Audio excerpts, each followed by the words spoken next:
Alors, bonsoir à tout le monde, bonsoir chers étudiants.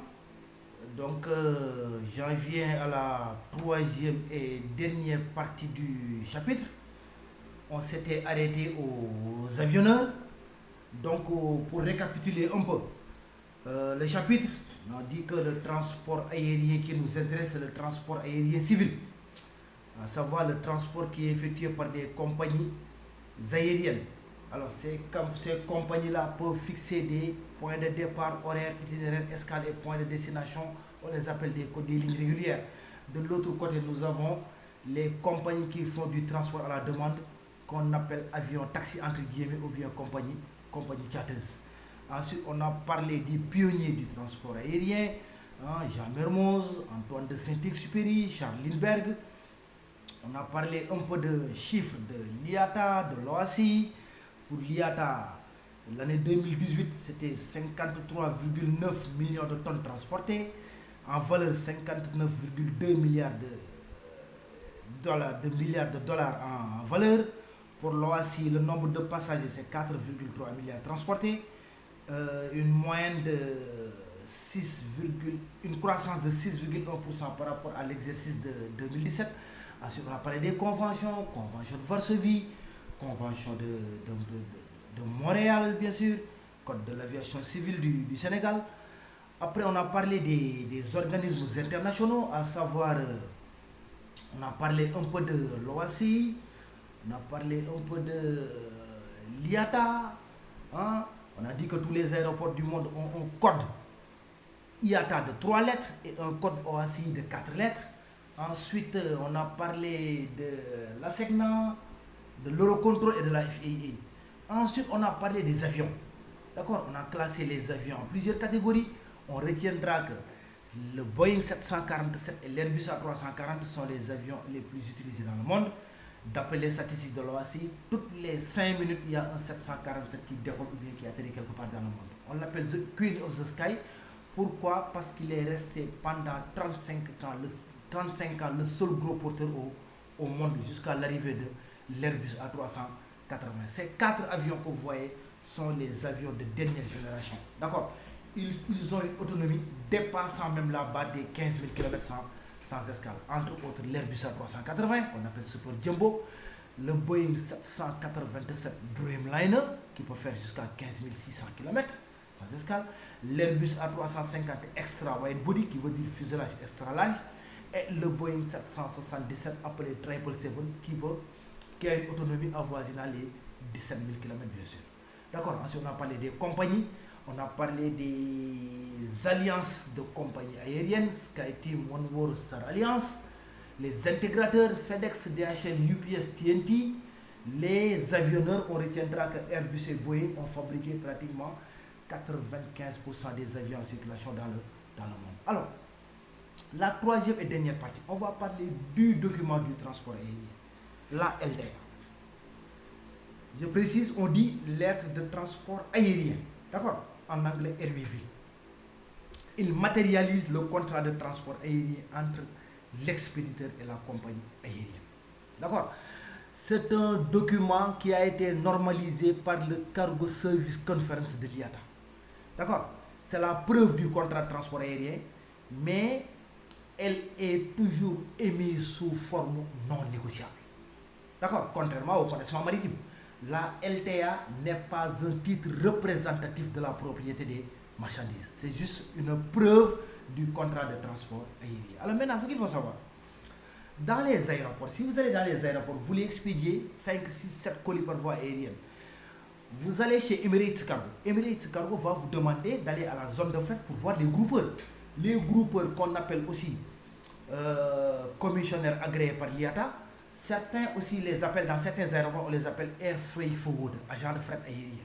Alors, quand vous remettez votre marchandise au groupeur, le groupeur va vous remettre un document. Et c'est ce document qu'on appelle la House Airway Bill, matérialisant un contrat de commission de transport entre le groupeur et le propriétaire de la marchandise. Mais maintenant, les groupeurs, comme vous le savez, vont regrouper des marchandises dans des palettes complètes pour les remettre à la compagnie aérienne. D'accord. Je pense que ces palettes-là, on en a parlé. D'accord. Donc ils vont les regrouper dans des palettes pour former des charges complètes, voire même dans des ULD, pour les remettre ensuite à la compagnie aérienne. Maintenant, entre le groupeur et la compagnie aérienne, il y a un contrat de transport matérialisé par ce qu'on appelle le Master Airway Bill. D'accord? Il y a aussi les autres documents, hein, le Shipper's Letter of Instruction, il y a le manifeste cargo ou bien le manifeste passager, etc. etc. Alors là, vous avez un spécimen du Airway Bill. Là, vous voyez, là, en petit 1, on mettra le nom de la compagnie aérienne, 2, le nom de l'expéditeur, 3, l'adresse, nom, adresse destinataire, 4, là, on disait tout à l'heure, le groupeur, oui, le nom de l'agent de fret agréé par l'IATA. D'accord? 5, ce sera l'aéroport de départ. 6, la devise. Hein? En 7, je ne vois pas trop bien, mais le code, oui, le code. En 8, on mettra s'il y a déclaration de valeur. Ensuite, 9 renseignements concernant le transport et tous les documents concernés. Le 10 concerne la taxation, les caractéristiques de la marchandise, poids, volume. D'accord? 11, on mettra désignation exacte des colis, dimension, indication sur les marchandises dangereuses, etc. etc. D'accord? En 12, le poids va être chargé. D'accord? En 13, on mettra la codification et montant des frais annexes, taxe LTA, taxe d'enregistrement, hein, etc., etc. 14 signatures de l'expéditeur et 15 signatures du transporteur aérien ou de l'agent de fret agréé, bien sûr. D'accord? Alors, j'en viens enfin à la tarification. Vous savez que dans tous les modes de transport, il y a des règles d'équivalence. En transport maritime, on avait dit que la règle d'équivalence entre le poids et le volume est de 1 tonne égale 1 mètre cube à l'avantage du navire. En transport routier, on avait dit que la règle d'équivalence entre le poids et le volume est de 1 tonne égale 3 mètres cubes. Mais en transport aérien, la règle d'équivalence entre le poids et le volume est de 1 tonne égale 6 mètres cubes. D'accord? Alors, le tarif général, c'est un tarif qui est établi par tranche de poids. Vous pouvez le consulter après plus tard dans le document. Par tranche de poids, indépendamment de la nature de la marchandise. Il est établi pour une relation aéroport-aéroport. C'est-à-dire, Air France décide de fixer un barème. Départ, Roissy-Charles de Gaulle. Destination, aéroport Jomo Kenyatta à Nairobi. Mais si Air France le veut, Air France peut appliquer les mêmes tarifs pour le départ Roissy-Charles de Gaulle et destination aéroport international Béziagne à Diass. D'accord? Donc le tarif est établi pour une relation aéroport-aéroport. Mais si la compagnie le souhaite, la compagnie peut l'établir au départ d'autres aéroports, bien sûr. D'accord? Alors, c'est un tarif dégressif. Pourquoi? Si vous regardez bien les tarifs, lorsque le poids augmente, le prix au kilogramme diminue. D'accord? Il n'est pas normal qu'une personne qui expédie 90 kg paye plus cher qu'une personne qui expédie 150 kg. Le tarif est dégressif. Lorsque le poids augmente, le prix au kilogramme diminue. Et c'est la raison pour laquelle il a été prévu ce qu'on appelle la règle du pain en pour. Maintenant, le pain en pour, juste pour le répéter, le pain en pour se calcule à partir de la borne inférieure de l'intervalle qui vient immédiatement après l'intervalle de taxation normale. Il est d'application automatique. Donc, pour le tarif général, on s'intéressera à 3 notions. D'abord, il va falloir calculer ce qu'on appelle le poids réel, le poids brut de la marchandise. Ensuite, il va falloir calculer le poids volumique, que d'autres appellent poids théorique, d'autres l'appellent aussi poids fictif. C'est un poids qui est basé sur le volume. Il faut calculer le volume total de l'expédition. Et ce volume-là, il faut le diviser par 6. Si vous avez votre poids brut en kilogrammes, le volume en mètres cubes, il faut le convertir en décimètres cubes pour le diviser par 6. Parce qu'il y a équivalence entre décimètres cubes et kilogrammes. Il faut comparer les deux poids, le poids réel et le poids volumique. Le plus élevé, on va l'appeler le poids taxable. Et c'est ce poids taxable-là qu'il faut insérer dans l'intervalle de taxation normale. Exemple, votre poids taxable est de 895 kg. 895, il faut l'insérer dans l'intervalle de 700 à 900. Parce que 895 se trouve entre 700 et 900. Et ainsi de suite, ainsi de suite. Quand on finira de calculer la taxation normale, il va falloir maintenant calculer le pain en pour. La taxation normale, vous aviez un intervalle. Il faut regarder l'intervalle qui vient après, sa borne inférieure, qui se trouve toujours à gauche. Il faut le multiplier par le prix au kilogramme. D'accord? On compare ces deux valeurs, mais on prendra la valeur la plus optimale pour l'expéditeur, c'est-à-dire que la valeur la plus faible. Taxation normale, vous avez trouvé $2000. Payant pour, vous avez trouvé $1450. Payant pour est plus intéressant. Mais maintenant, ce payant pour là, il faudra le comparer avec le minimum de taxation. Et dans la comparaison de la valeur retenue entre payant pour et taxation normale, il faut le comparer avec le minimum de taxation et on prendra la valeur la plus élevée. L'expéditeur ne doit jamais payer en dessous du minimum. Jamais en dessous du minimum. D'accord? Vous avez tarif retenu 2450 USD, minimum de taxation 3000 USD, vous devez payer 3000 USD. D'accord? Vous retenez le tarif 2450, mais cette fois-ci, minimum c'est 2000, vous allez payer 2450 USD, qui sera bien sûr votre frais de base. Maintenant, ce frais de base-là, il faudra l'ajuster avec les correctifs. Correctif BAF pour le carburant et CAF pour la devise. D'accord? Ensuite, vous avez votre frais provisoire. Maintenant, on va voir quels sont les frais annexes. Il y aura des taxes supplémentaires. Exemple, la taxe d'établissement de LTR, qu'on appelle... on reviendra après sur les frais annexes, bien sûr. D'accord? Donc, après le tarif général, nous avons les tarifs spéciaux. Ils sont trois. Nous avons les co-rates, diminutif de commodity rates. En France, c'est tarif préférentiel. C'est une taxation moins chère. C'est juste une augmentation du tarif général pour des marchandises d'un poids de 100, 300 et 500 kg. Mais il faut savoir que ce tarif est en voie de disparition. Par contre, les class rates, en France, c'est tarif de classification, ils prévoient des majorations ou bien des réductions. Pourcentage d'augmentation ou pourcentage de diminution. Ça peut augmenter s'il s'agit de transport funèbre, personne décédée. S'il s'agit d'objets de valeur, s'il s'agit d'ossements humains. D'accord? Diminution, pourcentage de diminution, s'il s'agit par exemple de bagages non accompagnés. Mais il faut savoir une chose. Depuis les attentats du 11 septembre, il y a pas mal de compagnies qui n'acceptent pas les bagages non accompagnés. Nombre de passagers égale forcément nombre de bagages. D'accord? Ça concerne donc les bagages non accompagnés, les journaux périodiques et revues périodiques. Ça peut concerner aussi les envois diplomatiques. D'accord? Ce qu'on appelle les class rates. Donc c'est des items. Il faudra juste vous référer à l'item pour savoir quelle sera la taxation. Mais le plus utilisé, la tarification à l'ULD. Rappelez-vous l'ULD. Rappelez-vous les ULD. Les ULD sont les conteneurs utilisés en aérien. D'accord? L'ULD est une unité de chargement réglementée par l'IATA. Rappelez-vous, IATA, International Air Transport Association. Association internationale des compagnies aériennes. D'accord? C'est l'IATA qui fixe les tarifs à travers le TACT, The Air Cargo Tarif, et le TAPT, The Air Passenger Tarif. Mais ici, c'est la marchandise qui nous intéresse. L'ULD, comme vous pouvez le voir, est une unité de chargement réglementée par l'IATA. L'ULD peut se présenter sous forme de conteneur, de stalles, de box, etc., etc. Alors maintenant, l'IATA dit, pour les marchandises présentées dans des envois ULD, la tare que vous voyez ici, la tare ne paye pas. La tare, c'est le poids de l'ULD vide, ça ne compte pas. D'accord? Pour les marchandises présentées dans des supports ULD ayant des dimensions IATA, la tare ne paye pas. Mais il a été prévu un poids pivot. Le poids pivot, ce n'est rien d'autre qu'un poids de référence. Et ce poids de référence correspond toujours à un forfait.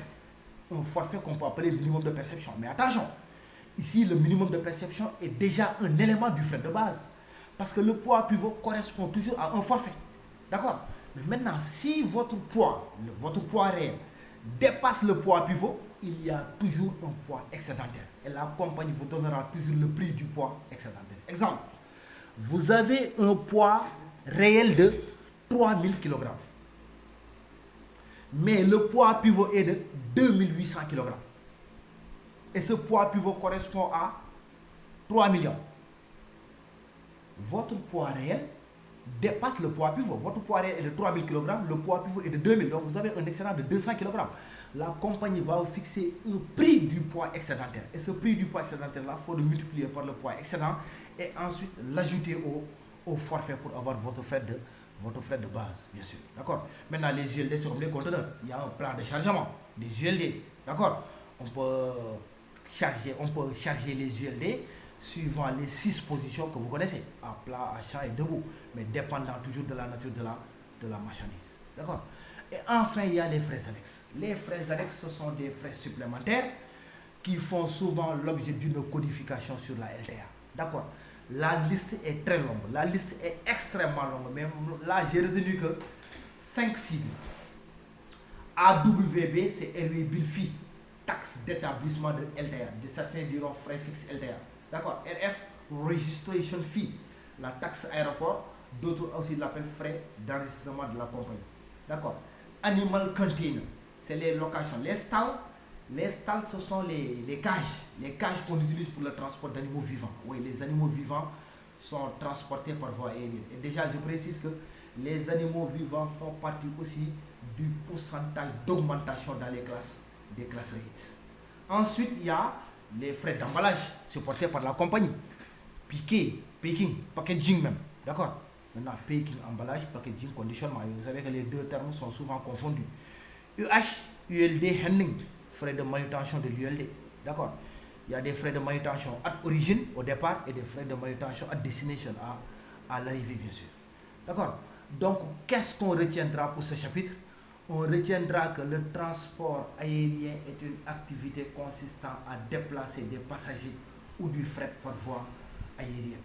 Lorsque les réseaux, les destinations, les points de départ, les escales sont fixes, ces compagnies sont dites régulières. D'accord.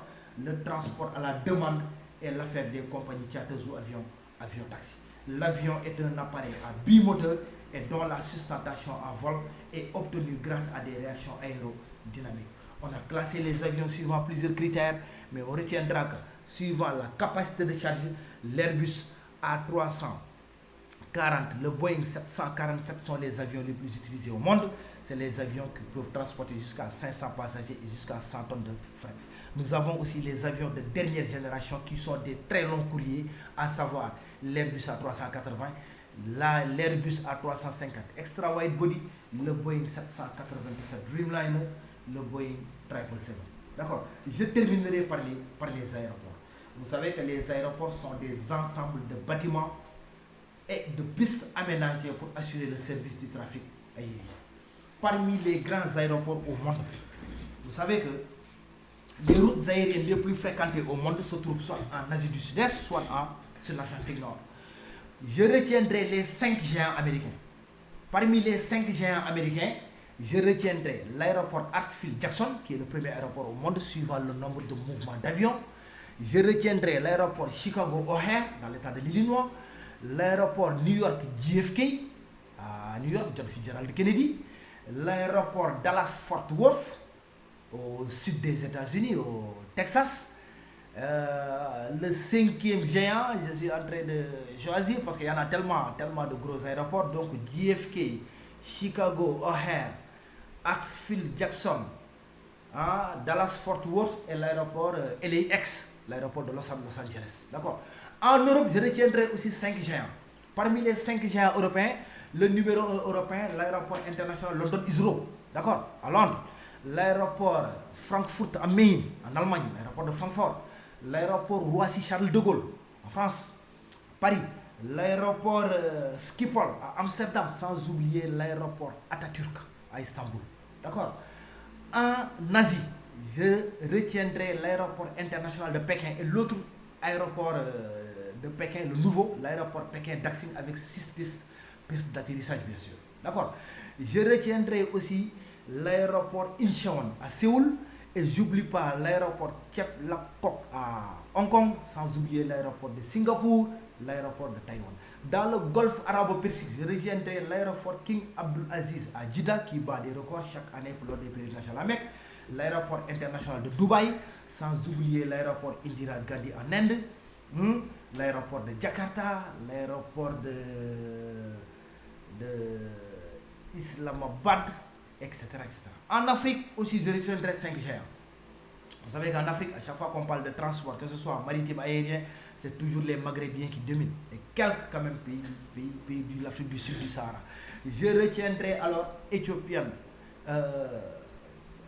l'aéroport, hein, l'aéroport international, l'aéroport de Bole, qui s'appelait l'aéroport King Haile Selassie à Addis Abeba, l'aéroport Oliver Reginald Tambo à Johannesburg, qui est le hub principal de la compagnie South African Airways. Je retiendrai l'aéroport Tunis-Carthage, un très grand aéroport, joli aéroport même, qui se trouve à Tunis, l'aéroport Sharm el-Sheikh et l'aéroport du Caire en Égypte, sans oublier l'aéroport Houari Boumediene à Alger, l'aéroport Mohamed V à Casablanca, un aéroport immense quand même, hein. D'accord. L'aéroport Jomo Kenyatta à Nairobi, hein.